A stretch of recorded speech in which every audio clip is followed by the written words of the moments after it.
s'embrassent au mois de janvier, car une nouvelle année commence qui depuis des éternités n'a pas tellement changé la France.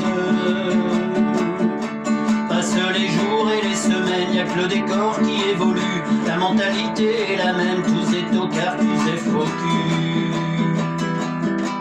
Ils sont pas lourds en février à se souvenir de Charogne, des matraqueurs assermentés qui fignolèrent leur besogne. La France est un pays de flics, à tous les coins de rue y en a 100. Pour faire régner l'ordre public, ils assassinent impunément. Lorsqu'on exécute au mois de mars de l'autre côté des Pyrénées un anarchiste du Pays Basque pour lui apprendre à se révolter, il crie, il pleure et il s'indigne de cette immonde mise à mort, mais ils oublient que la guillotine chez nous aussi fonctionne encore. Être né sous le signe de l'Hexagone, c'est pas ce qu'on fait mieux en ce moment. Et le roi des cons sur son trône, je parierais pas qu'il est allemand. On leur a dit au mois d'avril à la télé, dans les journaux, de ne pas se découvrir d'un fil, le printemps c'était pour bientôt. Les vieux principes du XVIe siècle et les vieilles traditions débiles, ils les appliquent tous à la lettre, ils font pitcher ces imbéciles.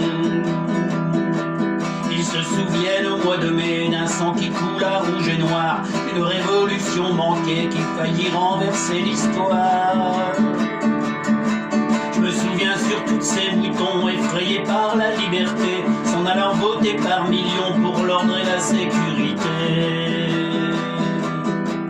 Ils commémorent au mois de juin débarquement de Normandie, ils pensent aux braves soldats ricains qui est venu se faire tuer loin de chez lui. Ils oublient qu'à l'abri des bombes, les Français criaient vive Pétain, qu'ils étaient bien planqués à Londres, il n'y avait pas beaucoup de gens moulins. Être né sous le signe de l'Hexagone, c'est pas la gloire en vérité. Et le roi des cons sur son trône, me dites pas qu'il est portugais.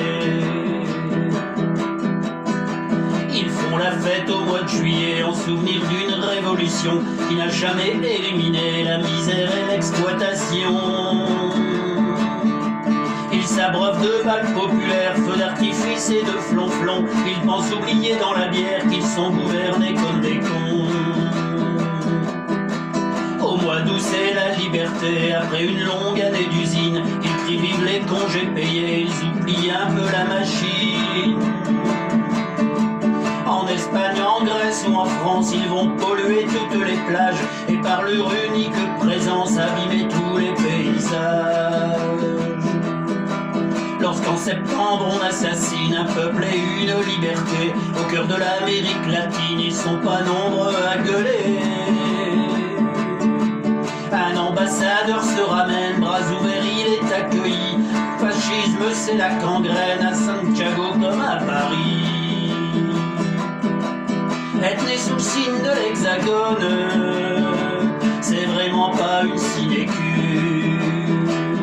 Et le roi des cons sur son trône, il est français, ça j'en suis sûr. Fini les vendanges en octobre, le raisin ferment en tonneaux. Ils sont très fiers de leur vignoble, leur Côte du Rhône et leur Bordeaux.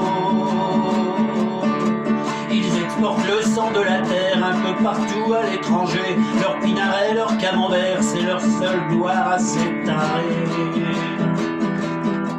En novembre au salon de l'auto, ils vont admirer par milliers derniers modèles de chez Peugeot qui ne pourront jamais se payer. La bagnole, la télé, le tiercé, c'est l'opium du peuple de France. Lui supprimer, c'est le tuer, c'est une drogue à accoutumance. En décembre, c'est l'apothéose, la grande bouffe et les petits cadeaux. Ils sont toujours aussi moroses, mais y a de la joie dans les ghettos. La terre peut s'arrêter de tourner, ils rateront pas leur réveillon. Moi je voudrais tous les voir crever, étouffés de dindons marrons. Être né sous le signe de l'Hexagone, on peut pas dire que ce soit bandant. Si le roi des qu'on perdait son trône, il y aurait 60 millions